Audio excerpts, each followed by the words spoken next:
am Alexander B. Stevens.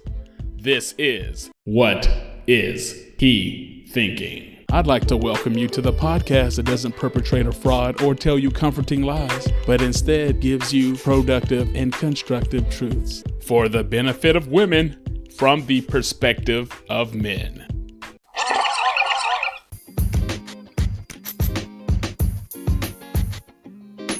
What's going on? This is Alexander B. Stevens back in the building one more time for another edition, another episode of the podcast. Actually, this is just episode number 1 of a 6-part marriage series that we're going to be tackling over the next 2 months. I'm not married at this time, so I'm going to be bringing in a lot of guests and a lot of other voices to speak on marriage because I can only say so much, not being a person who has been in a successful marriage. However, today I need no help. Today there will be no guests. There will be no assistance because this topic I am very familiar with personally and I'm very well researched on. Today we're going to talk about why men are reluctant to marry, the top reasons why men are slow to marry or completely resistant to the institution of marriage, period. The following reasons are in no order of significance. Before I get too deep into this podcast, I just want to state a disclaimer. Alexander B. Stevens is pro-marriage and is an enthusiast of the institution of marriage. Alexander B. Stevens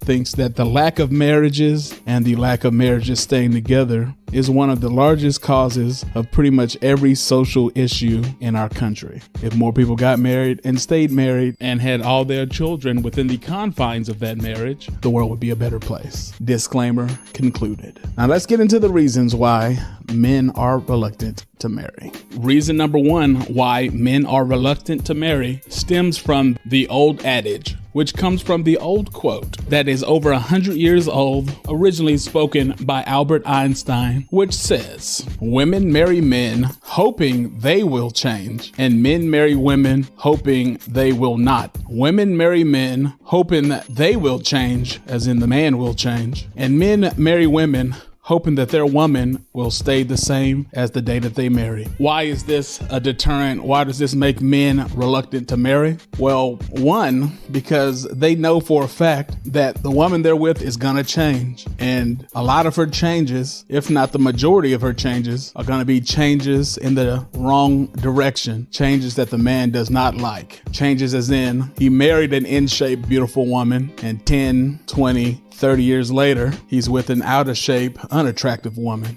He married a woman with a high sex drive, and after a couple kids, he's with a woman that only wants to do something with him once a month. He married a woman that was optimistic, adventurous, spontaneous, and after the kids, she's predictable, boring, and mundane. He wanted the woman that he married to stay the same, but life happens and inevitably she changes into something that he doesn't like, or at least doesn't like as much. Of course, I'm speaking in general. This doesn't happen in every relationship or with every woman, but that is a fear that a lot of men have. Not only do they fear this, but they also fear the woman pressuring them to change themselves. Changing is difficult, especially when it's not your own idea and somebody else is blackmailing you, coercing you, or pressuring you to change. In general, according to the male perspective, a lot of women marry a guy saying, "I like A, B, and C about him, and if I could just tweak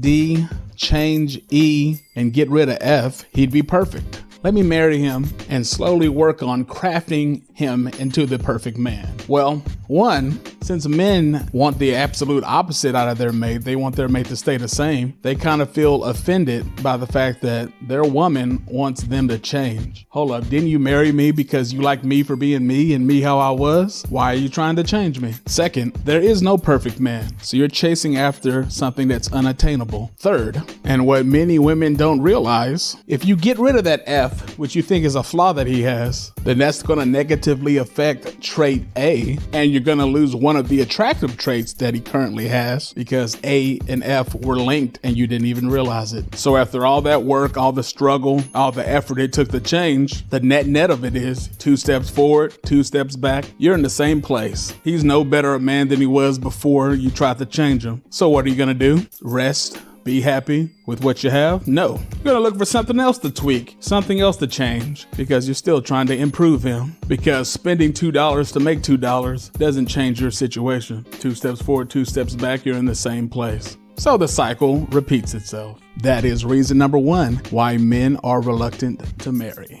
Because the woman that they marry is going to try to change them and they don't want to change. And because the woman that they marry is probably going to change in ways they don't like and they don't want them to change. They want to hold on to the girlfriend stage forever. Reason number 2 why men are reluctant to marry is because men lose power and leverage in the relationship once they get into a contract with the government and another woman, also called a legal marriage. Power and leverage. I know these don't sound romantic, but they are a fact of life. There is a general back and forth when it comes to leverage and power in male-female interactions and relationships. Initially, when the man and the woman are strangers to each other, the woman, especially if both people are under the age of 30, the woman has the power and the woman has the leverage when both are strangers. The man has to approach her. The man has to take the risk. The man has to ask her out. The man is doing all the paying. The man is sticking his neck out. The man is risking rejection. The man's risking his money in order to win the affections of a woman. So right at the beginning, the woman has the leverage in their situation and the man is vulnerable. Then after 3, 5, 7 dates, after the two have chosen to fornicate with each other, and or after the woman has fallen in love with the man, now the leverage shifts. Now, the man has more power and influence over the relationship or the situationship than the woman does. Why? Typically because the man falls in love second and the man is less attached to the woman than the woman is to the man at this stage. So, in between the serious dating stage and let's say the beginning of being in an official relationship, like I said, the man has the leverage. Women have control and power over who gets sex and who gets born. Men have power over when a relationship happens and when a marriage happens. So, woman had started off with the power, she fell in love, or she started having sex with the guy, then the guy gets the power, gets the leverage in the relationship, and the woman's kind of waiting on him to make this official. Where are we going with this? I've committed to you. I've invested in you. When are you going to invest in me? I'm waiting. So at that point, the man has some power, he has some leverage, and he doesn't have to do all the risks anymore.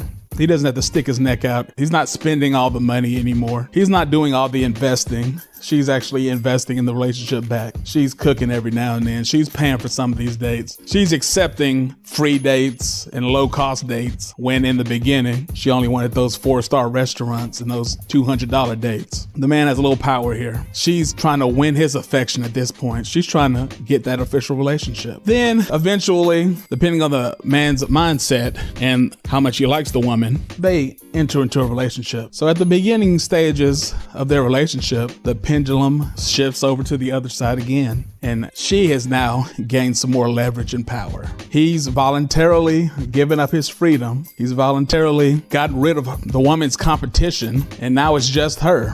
So now she, once again, has some leverage and some power. Not as much as she did at the very beginning, but just a little bit more than the man. He's given up his freedom. She's no longer in prove myself to him mode. And now they're in a relationship. So as the relationship goes on, the pendulum shifts again.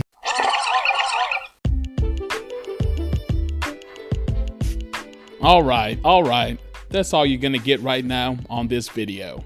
If you want to listen to the continuation and the conclusion of this episode, or if you want to listen to one of my many other interesting and educational podcast episodes, I'm going to need you to open up your favorite podcast hosting platform and search WhatIzHeThinking.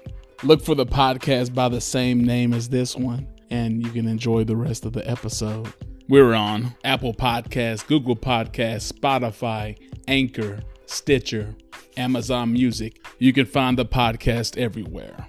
If you have any questions, comments, or suggestions for new topics for me to discuss, please shoot me an email at whatizhethinking@gmail.com. And never forget, I'm not here to tickle your ear. My only goal is to tell you what you need to know.